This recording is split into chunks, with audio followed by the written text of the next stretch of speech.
Assalamualaikum warahmatullahi wabarakatuh. Perkenalkan, nama saya Rizky Fadil. Saya dari kelompok 2. Saya akan membahas tentang technopreneurship ya. Nah, sebelum kita ke technopreneurship itu apa, saya juga memiliki beberapa poin. Yang pertama itu perbedaan negara maju dan negara berkembang ya. Nah, pasti perbedaan negara maju dan berkembang itu jelas ada bedanya. Saya lebih fokus ke negara maju karena negara maju itu mengembangkan strategi bersaingnya itu melalui keunggulan teknologi yang dimilikinya. Jadi ya emang benar sih, mengembangkan strategi bersaingnya itu melalui keunggulan teknologi yang dimilikinya. Bukan negara berkembang juga tidak menggunakan teknologi ya, tapi kan lebih dominan negara maju yang memiliki teknologi yang lebih tinggi. Oke, yang kedua, basis mengembangkan ekonomi negara maju adalah berbasis pengetahuan, knowledge the best economy ya. Jadi ya, sehingga itu mereka cenderung mencari partner-partner yang sumber daya alamnya itu melimpah, tapi knowledge-nya rendah. Dan yang ketiga, pendidikan pada negara maju ternyata mendasarkan basisnya pada kemampuan anak bangsa. Nah, ini mengingatkan saya tentang yang muda yang berjaya.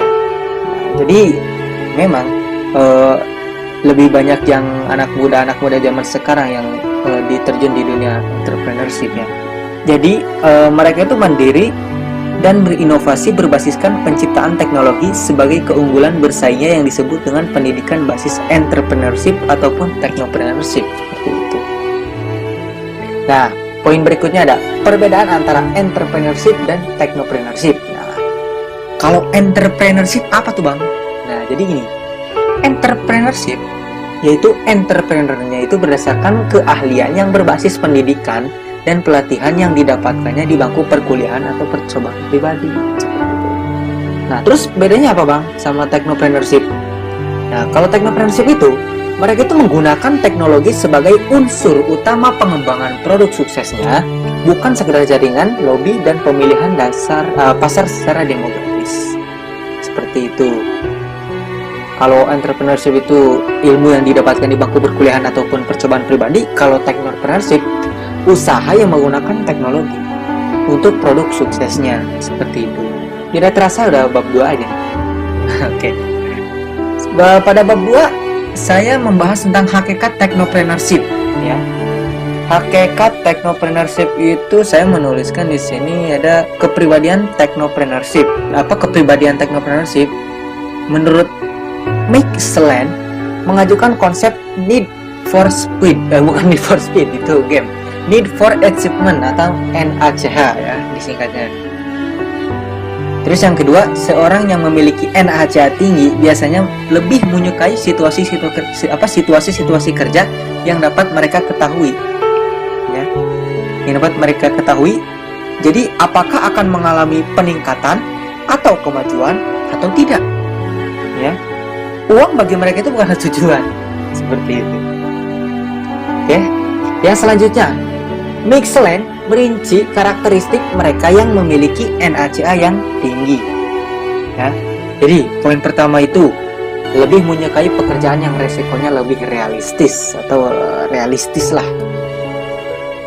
lebih masuk akal. Terus bekerja lebih giat pada tugas-tugas yang memerlukan kemampuan mental, selalu lebih giat dan semangat. Ingin bekerja pada situasi yang dapat diperoleh pencapaian pribadi ya. Terus poin selanjutnya, menunjukkan kinerja yang lebih baik dalam kondisi yang memberikan umpan balik yang secara jelas dan positif. Ya kalau negatif nggak usah dikerjakan dong. Iya. Poin selanjutnya, cenderung untuk berpikir ke masa depan dan memiliki pemikiran untuk jangka panjang. Jadi entrepreneur itu seseorang yang memiliki jiwa entrepreneur itu ya memiliki pemikiran untuk jangka panjang. Kalau jangka pendek buat apa? Oke, selanjutnya ada karakter pembentuk technopreneur ya. Yang pertama itu spirit dan karakter technopreneur dibentuk oleh 3 komponen utama pembentuk, yaitu intrapersonal, interpersonal, dan extrapersonal. Nah, Kalau yang disebutkan yang saya tahu itu intrapersonal, dan interpersonal itu adalah merupakan komponen dari faktor atau soft skill, sedangkan kalau ekstrapersonal itu adalah berhubungan dengan kemampuan untuk mampu memberdayakan kedua komponen soft skill tersebut ya, interpersonal sama intrapersonal, agar mampu diimplementasikan secara lebih meluas dampaknya. Nah, di sini ada manfaat pengembangan technopreneur ya. Dan di sini saya menuliskan beberapa poin. Yang pertama, memperoleh pencerahan mengenai alternatif profesi sebagai wirausaha selain sebagai ekonom, manajer, atau akuntan, atau profesi lainnya. Poin kedua, memiliki skill base yang memadai dalam bidang teknologi informasi. Yang ketiga, mendapatkan pengetahuan dasar dalam bentuk teori maupun praktek magang dalam mengelola suatu bisnis. Karena ini salah satu manfaat dari technopreneur ya. Memperoleh akses untuk membangun networking dunia bisnis. Jelas, kalau semisal kita adalah seorang entrepreneur yang berbasis dalam technopreneurship, pasti harus memiliki jaringan. Nah, jaringan di sini bukan bermaksud kuota atau sinyal seperti itu. Maksudnya jaringan di sini orang gitu loh, orang kayak model ya, si A itu memiliki jaringan si B, memiliki jaringan si C. Nah, itu satu koneksi menjadikan usahanya itu lebih maju. Dapat berupa bertukar pemikiran atau kerjasama atau yang lainnya, itu memperoleh akses untuk membangun networking di dunia bisnis seperti itu. Nah, keterampilan soft skill dan hard skill yang dibutuhkan atau urutan menunjukkan prioritas dalam melakukan startup bisnis, yaitu yang pertama itu kemampuan komunikasi. Jelas, kalau Anda kurangnya kemampuan komunikasi mungkin akan sulit ya. Dan yang kedua, aspek keteknikan. Jelas, aspek keteknikan juga cukup penting dalam keterampilan soft skill dan hard skill juga. Dan yang ketiga, pembuatan bisnis plan atau rencana. Pasti sebelum melakukan startup kita itu harus memiliki planning atau rencana ya, untuk pembuatan bisnis agar bisnis kita tersebut itu menjadi lebih dikenal banyak orang atau lebih maju dan sukses seperti itu. Keempat, keterampilan teknis juga perlu. Selain kita memiliki rencana, juga keterampilan teknis sama kayak aspek tekniknya juga beda-beda mirip seperti itu. Dan yang kelima, manajemen dan memotivasi orang. Setelah kita dapat memanajemen usaha kita jadi lebih baik, pasti kita itu bisa memotivasi orang lain agar orang lain itu seperti kita dan menjadi entrepreneurship juga ya. Nah, selain itu, adapun pengalaman yang membantu mereka ya dalam melakukan setup bisnis atau urutan menunjukkan batas ya.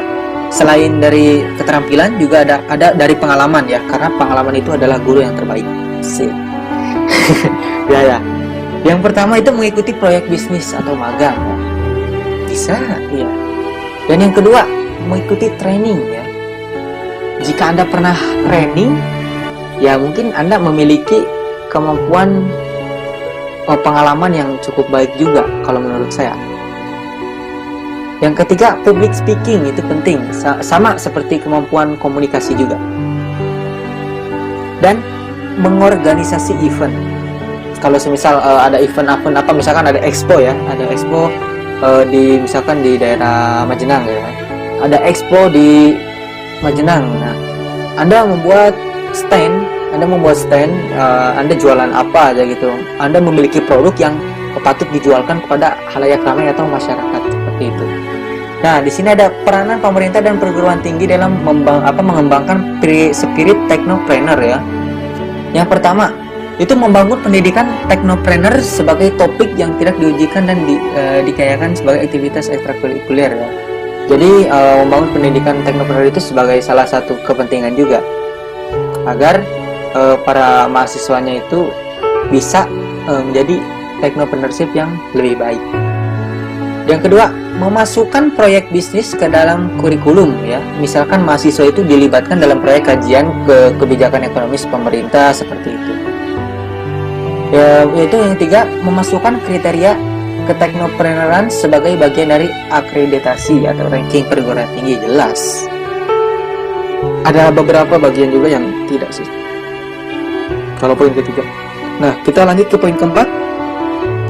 Mengadopsi kebijakan manajemen untuk mendorong komersialisasi intelektual atau properti IP.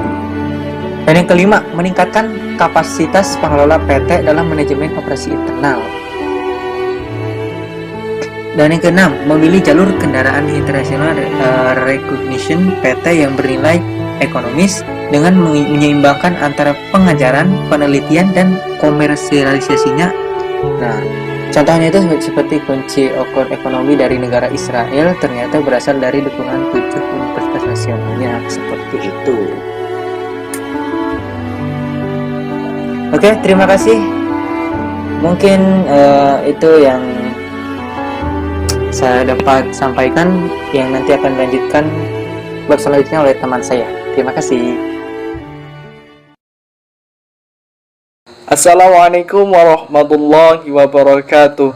Perkenalkan, nama saya Sultanul Anam, jurusan Teknik Informatika, kelas reguler semester 4.